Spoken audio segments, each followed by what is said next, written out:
Hello everyone, myself Devi Parvathi, working as Assistant Professor in Marri Institute of Technology and Management. Today, I am going to discuss about HTML tags in web technology subject.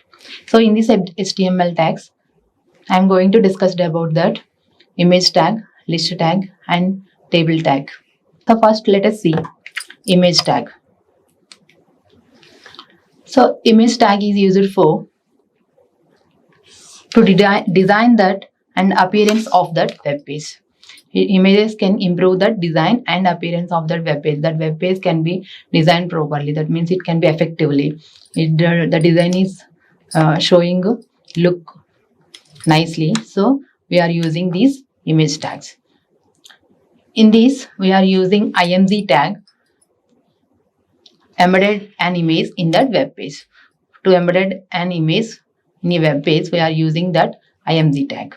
So images are not technically inserted into that web page. Images are linked to the web pages. So these are not inserted into the technically inserted into that web pages.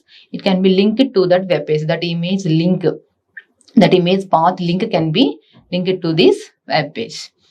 In this, img tag creates an holding space for that references image. For that referenced image, that img tag first creates that space, then that link can be, that path can be specified that image. So img tag is an empty. It contains attributes only, does not have closed tag. In that img tag, there is no closed tag. Some of the HTML tags have that closed tag also, but here there is no need to close that img tag, and it is only empty tag, and it contains that attribute, some of the attributes. Which attribute you want, then you can be use this in this img tag. The first one, in this img tag, there are mainly two required attributes. First one is src attribute and then alternative attribute. First src attribute is mainly, and if you want to use alternative attribute, you can use, otherwise skip. First src attribute specifies that path to that image. It can be specified that path where that image should be stored, then that path can be specified in this src attribute. Next, alternative attribute. Alt attribute specifies that alternative text for that image. The first src attribute specifies that path. That means URL path where that image should be stored. Then that path should be specified. See this example. img src equals to img rose.jpg. Alternative text is rose flower. Let us see that alt attribute. So this alt attribute for that image tag specifies alternative text for that an image.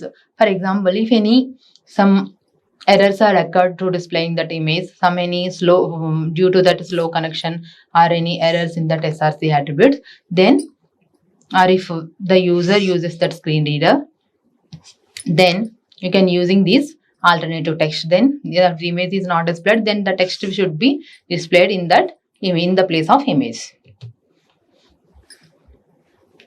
So next attribute is width and height attribute. That means we should set that height and width for these images. See this example, img src equals to img girl.jpg, width equals to 500, height equals to 600. So here the output should be like this. In this web page, the image should be appear here. Here you can set that height and width. So here we are setting height is 500 and width is 600. So if you want to decrease that height and width, then you can decrease that image should be small. Height and width. So height is 300 and width is 300, like this. If you want to increase that image size, then you can use height and width. You can write that increase that height and width in the pixels.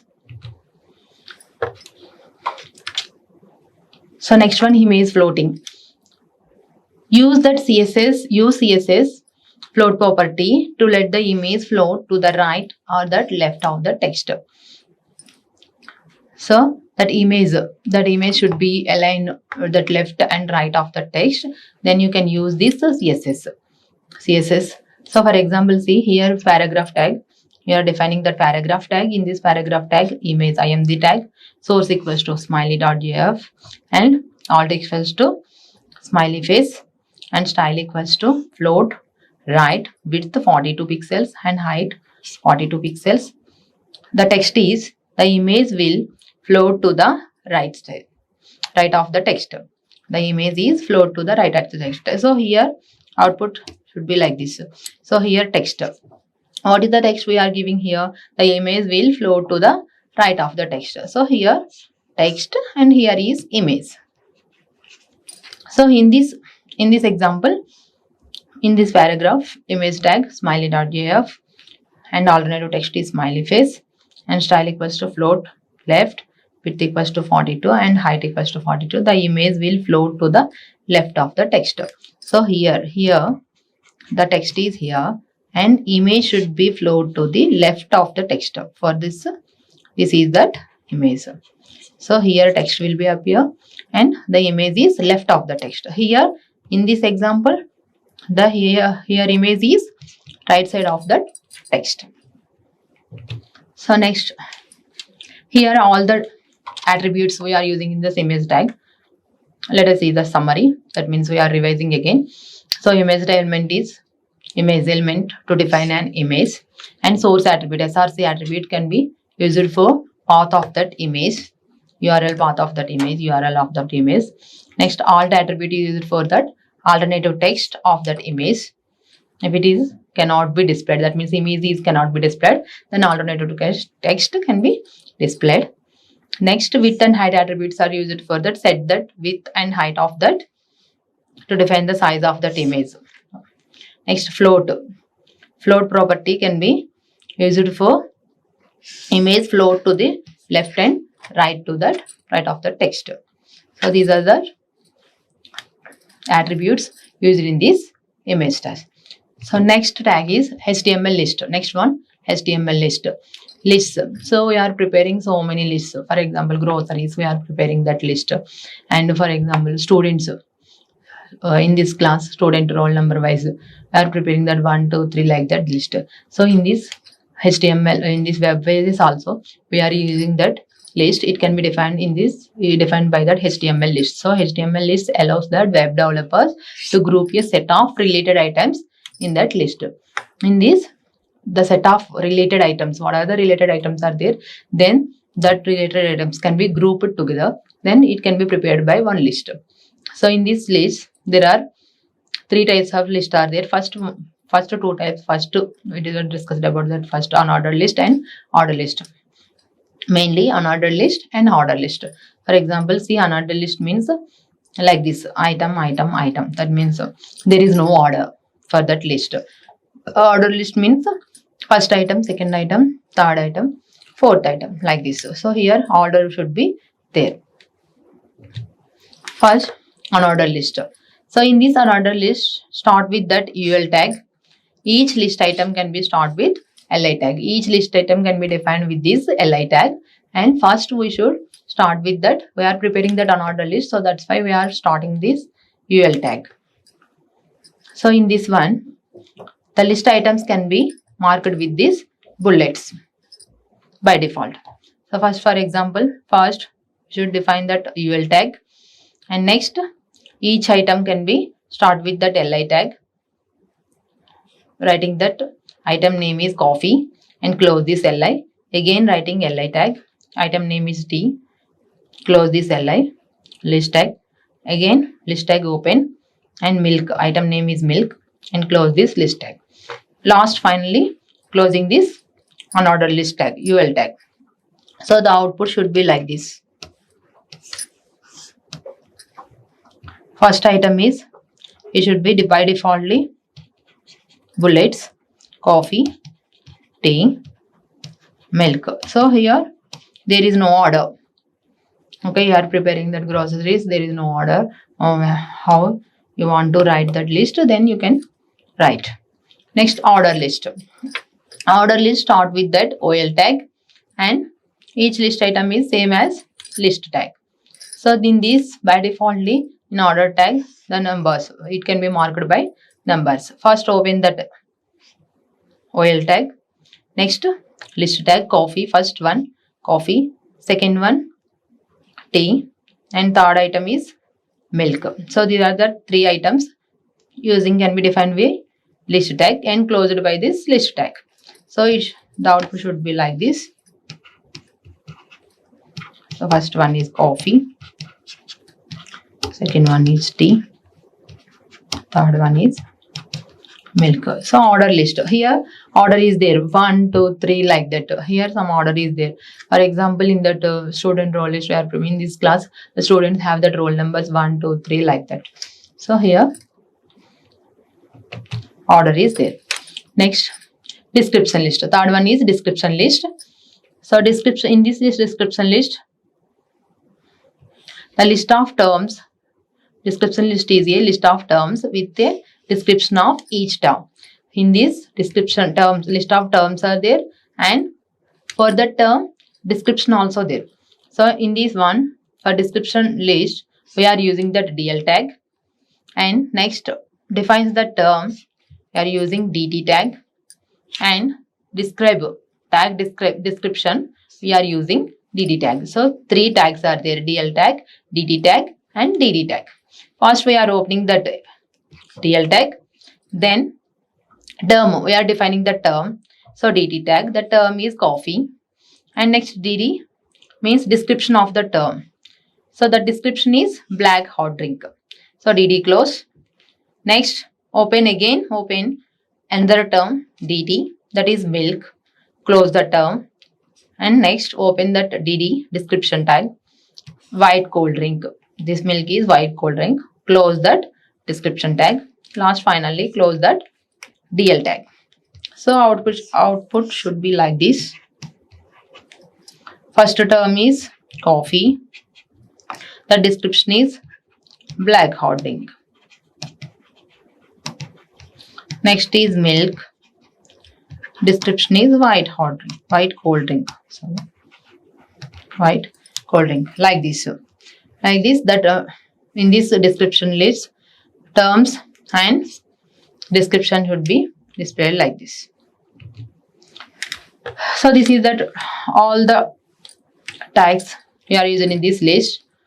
First tag is UL, this can be in on order list, and OL tag defines that order list, and list tag can be list of that each item, and DL tag is description list, defines that description list. DT is define the description term, and DD is description, describes that description list, term in that term description.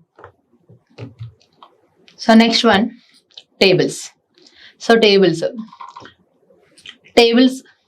can be arrange the data in that rows and columns. We know all tables. So in this HTML also tables used for allow that web developers to arrange the data in that rows and columns. For example, see here, company names, all the company names are there. Here row columns names are company, contact, and country, and rows are that company names and contacts and country names.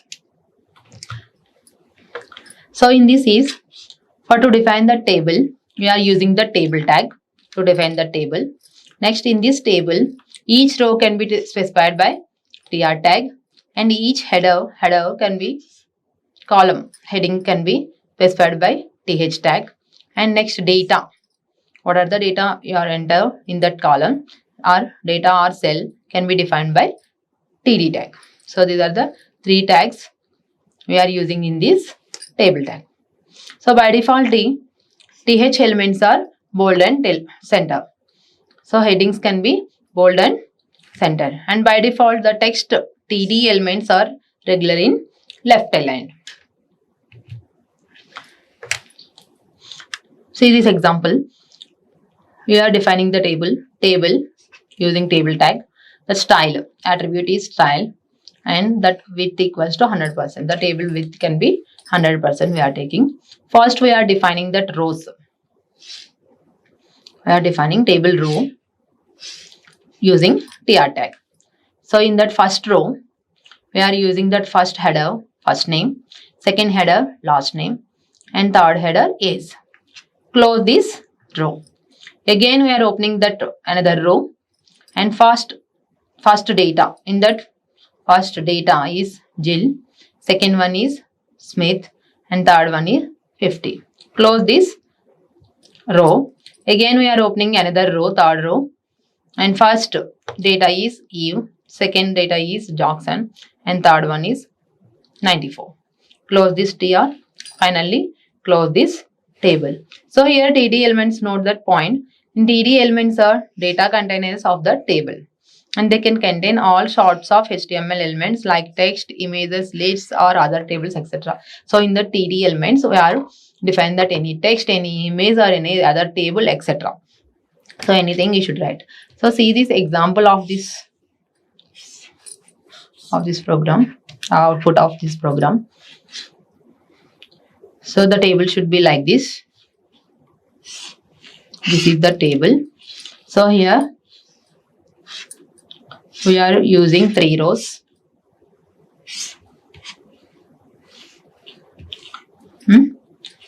3 columns, 3 headers. So first header is first name, last name, and age. So first data is Jill, Smith, 50, and so in that next data Eve, Jackson, 94. So in this first row we are included that headers. We are defined that headers, so that's why these are bold and center. So next one, these are that data. Using TD tag we are write the data of this headers. Next, how to add that border for the table. So first one, in this previous slide we don't write that any table border, just we are specifying the table, we are defining the table. Then in this one we are add that border for the table. See this syntax, table th td. Td means data and th means header. So for total table and headers and cells, for these 3 we are adding that border 1 pixel solid black. So then the table should be like this. Table border also added, and next rows, cells border and header border also added. Next, collapsed borders. To let that borders collapse into that one border, add that CSS border collapse property. So in one border, another border. So collapse that one border into that another border. We are using this collapse property. For this one, see this example, table th td. We are defining the table th and td. Border equals to 1 pixel solid black, and border collapse. That means in that border, this is the border, table border. Again another border also, it should be collapsed like this. For the table, same like that, rows,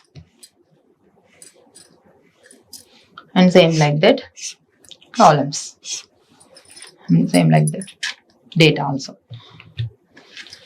Next, how to add that cell padding for the tables. Cell padding specifies space between that cell content and its borders. For that one, and previously for that cell and the data, for that cell and the data there is no space. That means here cell and space, first name, so there is no space for that one border and that cell and that data. So to specify the space between that cell and data, we are using that add cells padding. See this example, th td, we are defining the th and td, and padding is 15 pixels. So in this output should be like this. So here this cell border, L border, and then space should be like this. See here for that spell and cell and data there is space. Here no space. here no space. So here space is there. So that's why we are using this cell padding. So next one, left align headings. So by defaultly, table headings are bold and center. Previously, we are discussed. So if you want to align that left alignment, table headings left alignment, we are using this left. Otherwise, if you want to right alignment, then you are using this. Here text alignment is left, and if you want to right, then text aligning first in place left. We should write right alignment. Next, how to add that border spacing.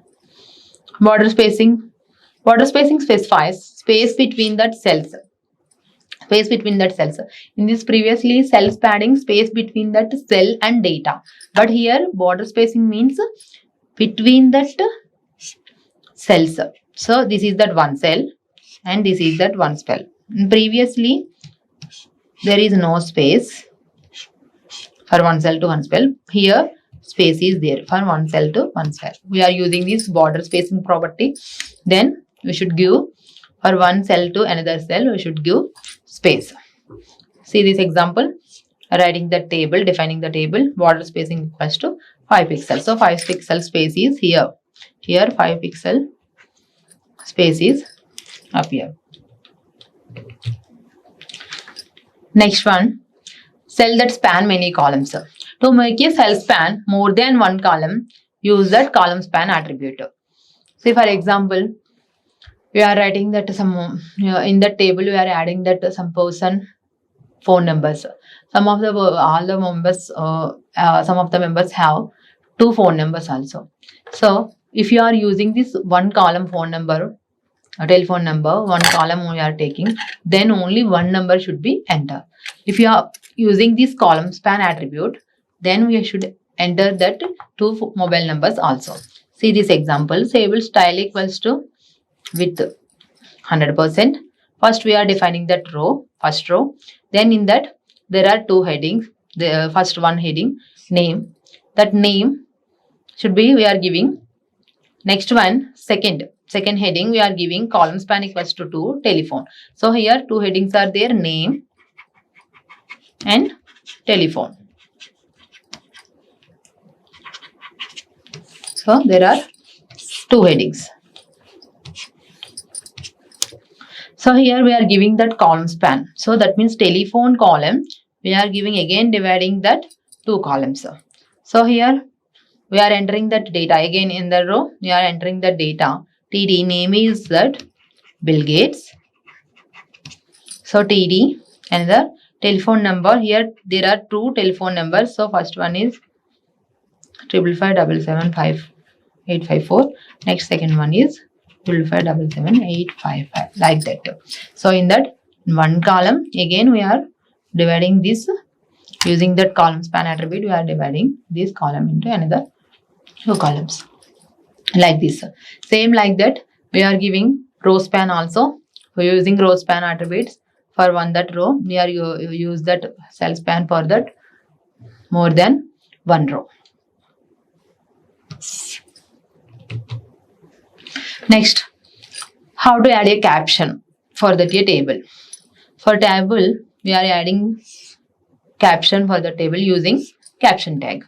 See this example, table style equals to with 100, table width is 100. We are taking caption equals to monthly savings. The table caption is monthly savings.